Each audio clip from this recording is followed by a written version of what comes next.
তৃণমূল প্রতিবারে দাবি করে ২১শে জুলাই ধর্মতলায় রেকর্ড ভিড় হয়। এবারেও তার ব্যতিক্রম হয়নি।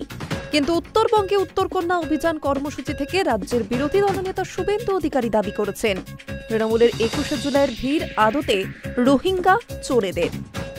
উত্তরকন্যা অভিযানে যোগ দেওয়ার আগেই শুভেন্দুর কটাক্ষ ছিল, তৃণমূলের ২১এর কর্মসূচি আদতে কোনো সভাই নয়, ওখানে পাগলু ডান্স হয়, জোর করে লোক নিয়ে আসা হয়।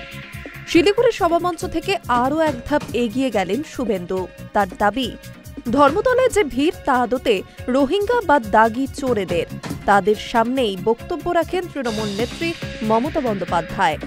তৃণমূলের একাধিক নেতারা গরু পাচার, কয়লা পাচার সহ নানা আর্থিক দুর্নীতিতে অভিযুক্ত হিসেবে রয়েছেন। সেই প্রসঙ্গ টেনে শুভেন্দু খোঁচা দিয়ে বলেন, আজ বাংলায় কোথাও গরু বা কয়লা পাচার হয়নি। গাছ কাঠ চুরি বন্ধ, কাপড় জামা শুকোতে দিতে পারছেন, কারণ এইসব নিয়ে পালানোর লোক নেই। সবাই ধর্মতলায় জড়ো হয়েছে ডিম ভাত কর্মসূচিতে। এদিকে তাদের কর্মসূচিতে আগত সমর্থকদের কুর্নিশ জানিয়েছেন শুভেন্দু। বিজেপি বিধায়কদের কথায়, তারা তাদের না ডিম ভাত দিতে পেরেছেন, না এসি বাস গাড়ি দিতে পেরেছেন, এমনকি জলও দিতে পারেননি। তা সত্ত্বেও শয়ে শয়ে মানুষ এসেছেন। এভাবেই আগামী দিনে তৃণমূল কংগ্রেসের বিরুদ্ধে লড়তে হবে বলে বার্তা দিয়েছেন রাজ্যের বিরোধী দলনেতা।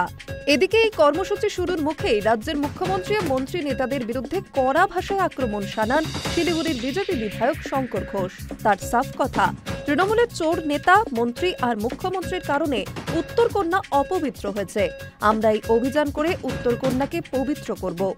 পাশাপাশি তার মন্তব্য, আজকের অভিযানে আমরা উত্তরবঙ্গের কর্মী সমর্থকদের উত্তরকন্যা দেখিয়ে নিয়ে যাব।